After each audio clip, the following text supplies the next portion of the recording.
Está ya con nosotros Andrés Jaramillo, consultor y estratega político, con quien conversaremos en los siguientes minutos sobre el momento que está viviendo Ecuador actualmente y ahora en el contexto del escenario de comicios y de elecciones. Andrés, buenas noches, gracias por estar con nosotros, bienvenido a esta plataforma de periodismo público. Bueno, para empezar, ¿cuál es tu primera impresión en torno a esta jornada de elecciones presidenciales en la que Ecuador decide su futuro? Bienvenido. Fabricio, qué gusto saludarte a los tiempos, Carlos, qué gusto, gracias por el espacio. Mira, cerramos una etapa que ha sido muy compleja, particular y que se ha caracterizado sobre todo por la desinformación. En estricto sentido, no tuvimos una campaña electoral, es decir, en donde hayamos visto ideas, planes de gobierno, modelos, líneas programáticas. Los ecuatorianos estuvimos atrapados en medio de un fuego cruzado en donde la principal munición de ambos bandos fue la desinformación. Y de alguna manera ese es el precedente de unas elecciones a las cuales la gente llegó, primero con mucho hartazgo, con la necesidad urgente de que se acaben pronto las elecciones y por otro lado con la esperanza de que ahora sí el país pueda avanzar y no se encuentre en este limbo de estas permanentes campañas electorales que lo único que hacen es distraernos de los temas de fondo como la inseguridad y la falta de empleo. Andrés, buenas noches, ¿qué tal? Qué gusto tenerle en este espacio. Sí, como usted mencionaba, vivimos, porque además estamos dentro de un entorno en el que las personas poco tiempo y poco interés tienen como para sentarse a esperar o ser lo suficientemente pacientes como para escuchar a un candidato desplegar una propuesta programática, no se diga en 3 minutos, o sea, ahora los tiempos de tolerancia de atención no pasan de los 10 segundos o 15 segundos, ¿no? ¿Es posible en el momento actual cambiar esta tendencia de esta espectacularidad, de esta pirotecnia electoral, politiquera, si cabe el término, y de estas historias que van un poco consolidándose en la mente de la conciencia colectiva, ¿no? La desdolarización, que nos vamos a convertir en Venezuela, o qué sé yo, los problemas intrafamiliares que puede tener el candidato, el presidente de la República, por ejemplo, y dar paso a una real eh, a una real difusión, digamos, de propuestas programáticas, tomando en cuenta estas condiciones del nuevo escenario de la comunicación, ¿no? En donde la inmediatez y, digamos, la efectividad del recurso discursivo se impone, ¿no? Y lo líquido además, porque los temas pasan de forma tan efímera que se van diluyendo en el ambiente y claro, no nos queremos aprender sin leer y queremos que el país se solucione sin involucrarnos en la política. Pero no quiero ser tan duro con la propia ciudadanía en el sentido es que tampoco es que les hemos dado, o sea, a la ciudadanía elementos o recursos para que efectivamente pueda volver a creer en la política. Lo que está pasando tanto con adultos como con jóvenes no es que dejaron de preocuparse de temas trascendentales de la sociedad. Cuando encuentran un tema, por ejemplo, el ejercicio de los derechos sobre el cuerpo, en el caso de las mujeres, o el ejercicio de los derechos ambientales, no como perritos y gatitos, sino como la posibilidad de vivir en un entorno amigable, o cuando la gente habla sobre temas vinculados al extractivismo, la gente profundiza, no se queda en el video de 30 segundos, no se queda solamente en el carrusel de Instagram, profundiza, cliquea, vuelve a los medios tradicionales, busca entrevistas, es decir, profundiza lo que le interesa. Entonces, lo que pasa es que la política le dejó de interesar y no podemos echarles la culpa, porque ¿qué hemos tenido de la política? Lo único que nos ha dejado la política han sido problemas sin resolver, la profundización de temas muy fuertes y muy urgentes como la inseguridad, que nadie se preocupe por los migrantes. Yo no sé si ustedes han escuchado, al menos yo no escuché nada profundo de ninguno de los candidatos en donde nos den una salida para los migrantes, más allá de las retóricas cuando ocurrían una deportación masiva o cuando había algún tema de coyuntura.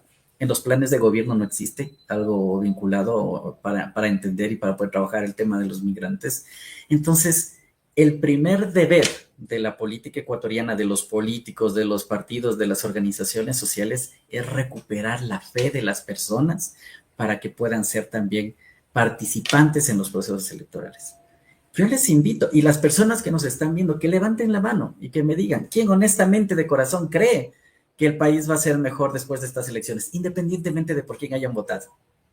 ¿Quién? Levántenme la mano y van a ver que son muy pocos o nadie. Y es precisamente por este fenómeno. La gente se interesa precisamente de lo que siente que es importante, pero la política dejó de ser importante y hay muchos argumentos para entender esa posición.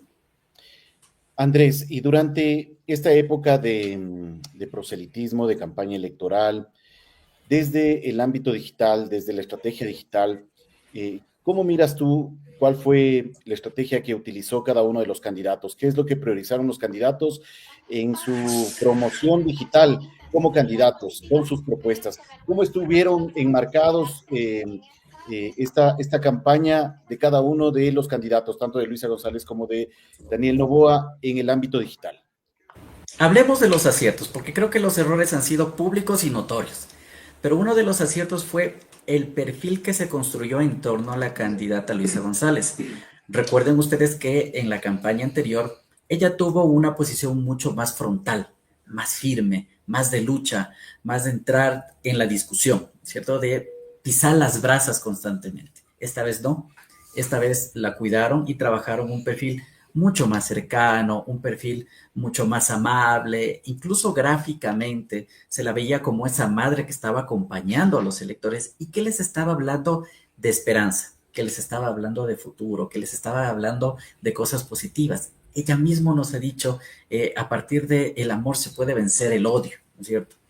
Entonces, ¿cómo se construyó en esta campaña el perfil de la candidata? Creo que fue una de las explicaciones de por qué está ahora mismo peleando la segunda vuelta electoral y con posibilidades de que pueda ser la primera presidenta posicionada, porque ya debimos haber tenido una presidenta que fue Rosalía Arteaga en la caída de Bucaram.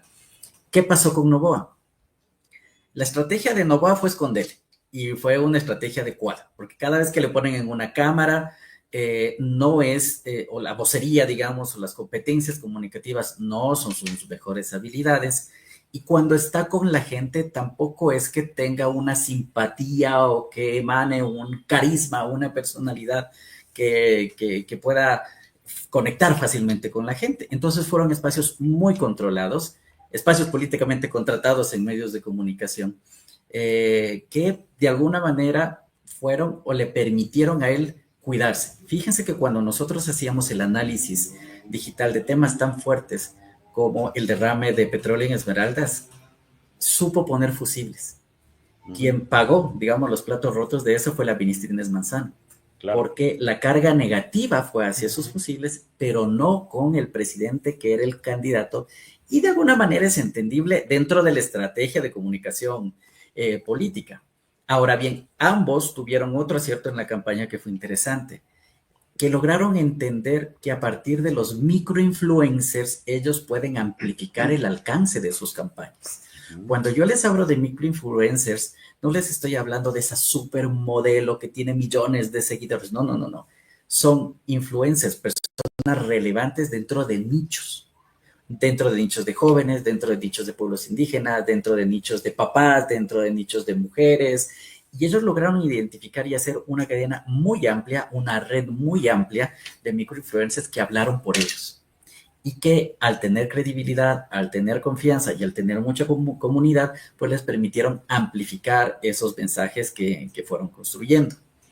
Hay una estética mucho más trabajada, distinta, más conectada con las realidades y las formas de consumir comunicación que nosotros vemos ahora, que se vieron reflejadas ya no solamente en una red social que era X como en otras campañas, sino que ya una diversidad. Entendieron que el ecosistema digital no es solamente X, sino que son muchas plataformas. Fíjense que estuvieron con mucha presencia, por ejemplo, en el canal YouTube, y tiene todo el sentido del mundo, porque el canal de YouTube es el canal con más, que tiene más visitas y que tiene más usuarios y que tiene más presencia, incluso más que el propio buscador de Google en el Ecuador. Entonces, esta serie de elementos les permitieron a los candidatos estar en donde están, además, por supuesto, de las inversiones que se hicieron en pauta digital.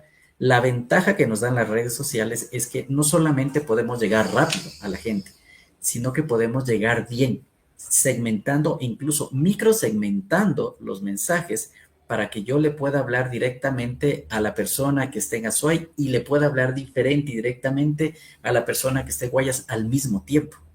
Entonces, estos elementos han permitido y explican de alguna manera qué ha sido lo positivo. Como digo, ya lo negativo lo hemos visto, ¿no? Ha sido público y notorio. Ujú. Ujú. Es decir, dentro de, digamos, planteando de aquí a futuro, estos nuevos elementos, digamos, dentro del juego de la estrategia político-electoral, esta microsegmentación y la participación de estos microinfluencers, eh, la perspectiva de aquí en adelante, el perfeccionar este tipo de herramientas, sin duda alguna va a convertirse en una condición imprescindible para quien opte de aquí en adelante postular para un cargo de elección popular. Tomando en cuenta más que todo en el hecho de que en el Ecuador vamos a elecciones por lo menos una vez cada 2 años, ¿no? Es el paraíso para los consultores políticos de Ecuador. Siempre tienen trabajo, ¿no? No solamente para las campañas, Carlos, para el ejercicio del gobierno, porque vas a tener que utilizar estos recursos y elementos de las nuevas formas de hacer comunicación para llegar a el electorado que, ojo, está ahora mismo en el Ecuador enfrentando una transición. Es decir, esta cultura digital y estos electores digitales en nada se van a convertir en la mayoría y hay que estar preparados precisamente para ese escenario. En esa medida, pues, yo siento que estas campañas sí estuvieron muy conectadas, no así las otras que se quedaron en la primera campaña electoral, en donde yo siempre les he molestar que prefieren comprar un montón de camisetas que luego son usadas como trapeadores en la casa que invertir en una buena estrategia basada en datos, que ahora los tenemos, que ahora los podemos tener a través de las plataformas digitales y de todas las herramientas que existen. Pero aún así todavía hay gente que cree que entregando camisetas o entregando arroz o entregando piñas, pues va a tener la simpatía del electorado. ¿Y qué decir de estas estrategias que han utilizado los dos candidatos? Por ejemplo, las imágenes de cartón, las gigantografías de cartón, las vocerías que han hecho personalidades como, por ejemplo, Roger Waters, como el Chito Vera, como un rapero de Esmeraldas, que no se me va el nombre, no recuerdo. No, no puede ser que no conozcas a Jean-Pierre Fabrice, o sea, eso es No, imperdonable. perdón. Pero bueno, La sangre nueva. pero finalmente han tenido su impacto, ¿no? O sea, ¿cómo interpretar esas estrategias que han utilizado los candidatos?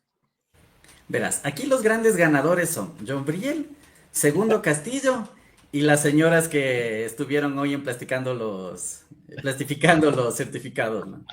Porque son parte del ecosistema y son personas que lograron entender el ecosistema digital y lograron involucrarse. John Briel cantó para los dos candidatos y creo que, o sea, ha sido histórico porque tuvo tanta importancia y tanta presencia que a los candidatos no les importó. Generalmente es al revés. Los candidatos condicionan a los artistas para que no vayan a la otra campaña, pero él pudo hacerlo en ambas. Pero más allá de eso, mira, es fundamental que y es un poco el esfuerzo que nosotros hemos tratado de hacer desde nuestra empresa, desde Content Manager Ecuador, y es intentar fomentar la cultura de datos. Es decir, que las decisiones políticas de campaña, de ejercicio de gobierno, se toman en función de los datos. Que no sea obra del Espíritu Santo, del círculo cercano, de lo que la bola de cristal te dice, sino que efectivamente sean decisiones estratégicas y técnicas. Si ustedes me lo permiten, apenas ayer nosotros publicamos el último informe en nuestro canal de YouTube. Las personas que estén interesadas en este tipo de información pueden entrar al canal @políticabohemia, Andrés Jaramillo, se suscriben y les va a llegar gratuitamente todos los informes que nosotros vamos a hacer también en esta semana postelectoral, porque nosotros estamos convencidos que sin datos, Fabricio y Carlos, sin datos no puede haber democracia. Totalmente de acuerdo, Andrés. Una última inquietud. Eh, bueno, en la medida de toda la descripción que tú acabas de hacer de cómo se van configurando estos nuevos elementos dentro de una estrategia político-comunicacional, como tú bien mencionabas, que ya no solamente se limita al ámbito electoral, sino también al tema del ejercicio de gobierno, ¿en dónde quedan, digamos, estas herramientas más tradicionales, ¿no? Bueno, fuimos testigos de que en las últimas semanas, el gobierno emitió, o estos últimos días emitía cadenas nacionales 4 veces al día para referirse acerca de los logros del gobierno en los temas de seguridad, ¿no? ¿Tiene eso algún efecto? ¿Genera algún tipo de arrastre electoral? Estas medidas más tradicionales. Absolutamente toda autoalabanza cae mal, independientemente del soporte en que lo haga, si es radio, televisión, plataforma, toda autoalabanza habla mal. Es mejor que tus hechos hablen de ti.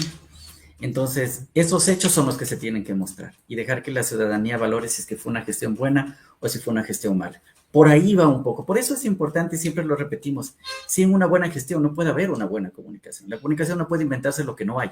O sea, bueno, sí lo puede hacer, pero después va a pasar un efecto mucho mayor en las consecuencias cuando evidentemente esa comunicación no tenga un aterrizaje o no sea consecuente con lo que la gente está viviendo y está sintiendo. Puede tener un efecto boomerang. Entonces, en este sentido, hay que hacer una buena gestión y esa buena gestión es la que hay que saber comunicarla sin acudir a estas maximización de las cosas, ¿no? Que siempre suelen plantear o a esta autoalabanza. Cae mal.